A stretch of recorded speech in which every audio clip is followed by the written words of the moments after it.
Hi hello అండి అందరికీ నమస్కారం అండి ఫ్రెండ్స్. ఇప్పుడు అందిన వార్త, ఇక రాష్ట్రంలోనే రిటైర్డ్ ఉద్యోగులకు అదిరిపోయే గుడ్ న్యూస్. ఇక 1000 కోట్ల నిధులు విడుదల అంటూ అప్డేట్ అయితే రావడం జరిగిందండి.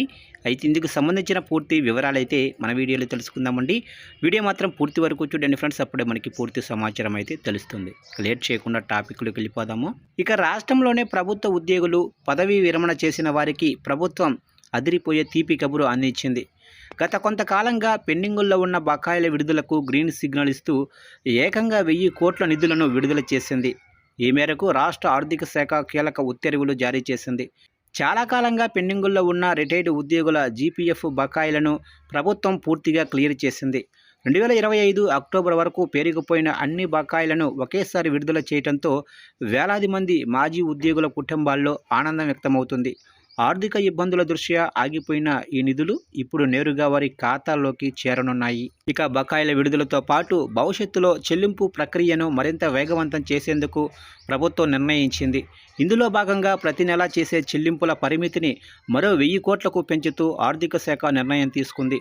దీనివల్ల ఉద్యోగులకు సంబంధించిన క్లెయిములు, బిల్లులు ఇకపై పెండింగుల్లో ఉండకుండా ఎప్పటికప్పుడు పరిష్కారమయ్యే అవకాశమైతే ఉంది. రాష్ట్ర ఆర్థిక పరిస్థితిని సమన్వయం చేసుకుంటూనే ఉద్యోగుల సంక్షేమానికి పెద్దపీట వేయడంపై ఉద్యోగ సంఘాల నేతలు హర్షం వ్యక్తం చేస్తున్నారు.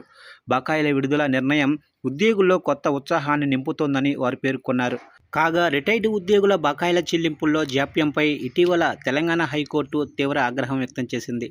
దీంతో రాబోయే 100 రోజుల్లోగా విశ్రాంత ఉద్యోగులకు సంబంధించిన 6,200 కోట్ల బకాయిలు చెల్లించాలని రాష్ట్ర మంత్రివర్గం ఇటీవలే నిర్ణయించింది. మంత్రులు, కొందరు ప్రజాప్రతినిధులకు ఇచ్చే జీతాల్లో 50% నిలుపుదల చేసి వాటిని రిటైర్డ్ ఉద్యోగుల బకాయిల చెల్లింపుల కోసం సిద్ధం చేసే నిధులతో కలిపి సర్దుబాటు చేయాలని తీర్మానించింది. తక్షణమే రెవెన్యూ రీసోర్సెస్ మొబిలైజేషన్ కమిటీని ఏర్పాటు చేయాలని మంత్రివర్గం నిర్ణయం తీసుకుంది.